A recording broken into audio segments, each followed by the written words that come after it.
Hello, I'm John Lord and I'm just going to talk about our herbaceous border. And our herbaceous border is designed, well, designed in inverted commas, to be good from between, we say, mid-May until about November. And then it sort of slowly goes to sleep. Now, as I said before, and it's a big thing for me, no staking. If a plant needs to be staked and it can't be Chelsea chopped, it's over the hedge into the ditch. So everything here, and there's two reasons I don't like staking. One is when I used to work in big gardens years ago, I used to hate staking. I used to always hate it. And the second reason is if you stake plants, you tighten them up and they're never right. They look as if they're in a straitjacket. And if they're not staked, when the wind comes, they flow and they're much more natural looking. So what we're going to do is going to talk about a few of the plants that are here. And we start off with Nautia, the pincushion flower, Nautia macedonica, probably from Macedonia, I suppose, with a silent K. A very, very long flowering plant for a dry situation. Now, if you notice, we're one railway sleeper up, which gives us that bit of extra dryness, and this plant loves it here. And that will flower it's been flowering for about 2 months, and it'll go on to about October. And here's a relative, Cephalaria gigantica. And we go further down, we see the very poisonous monk's hood, very mysterious monk's hood, but very nice.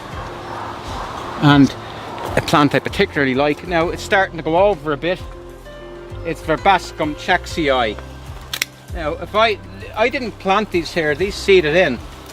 So what we're going to do, if we had time, was to take some of the old flower spikes off, and you'll get new ones come through. I'll take one out to show. Look how beautiful it is, how pristine it is. Now that seeds everywhere, and we just edit. We leave the ones we want and remove the ones we don't. Here we have a crocosmia called Firebird, and a very nice campanula here. Now that was Chelsea chopped about a month ago. We cut it back by a third, otherwise it would fall all over the place, and it's just perfect now. Campanula lactiflora, native to the British Isles, and extremely reliable and very long lived. Highly recommended. We come further down, the spikes of a Ligularia. We have a dahlia, a little species dahlia, just a plant I collect a few odds and ends.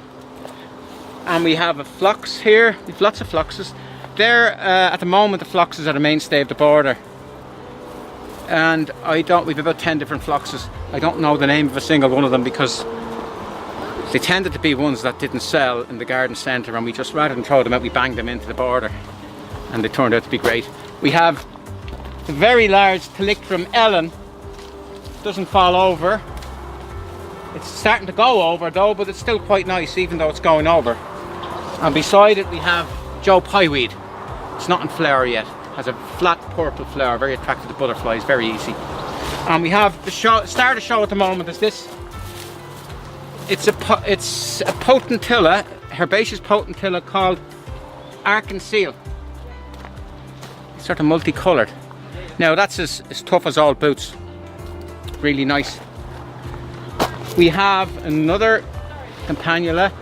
We have a native plant here that will actually grow underwater, and it seems to be holding on okay in our driest ground. We have a Persicaria, another Crocosmia, another Crocosmia. This poppy, Welsh poppy, it was already cut back to the ground. It's in its second flowering. Another very nice phlox called Blue Boy. I know the name of that one, Blue Boy. And weaving is a species Viola cornuta. And isn't that a nice combination? That yellow and bluey purple. And we have a nice foliage plant here. Seed heads of Regersia. They had lovely red flowers earlier on. A geranium called Blushing Turtle, Philopendula. We have Regersea, a member of the daisy family, and we have another member of the daisy family, completely different, doesn't even look like, that's an Achillea. And Verbascum's yellow one, there's the yellow one and the white one. And we'll just do a little comparison. There, yellow, the two Verbascum Chaxii. And if we were to do this video in a month's time, it would be all different again. If I may say so myself, it ain't looking half bad. Well, the border ends, or herbaceous border ends, and it starts to go shrubby. And two of my favourite shrubs, that lovely golden Lycisteria. I absolutely love that plant. Absolutely gorgeous. It's hard, you can't say a bad word about it. And this lovely hydrangea, we thought it was blue wave, now we think it's bluebird. And it sweeps around, ferns, shady stuff on our new border that's just being currently planted. And we're trying to make the whole thing into one continuous unit. Okay, anyway, thank you for watching the video, and we'd like to see you in our gardens. And I think if you come to our gardens, you will be inspired. You know, if you like anything about gardening, you'll get something out of it, and it's free.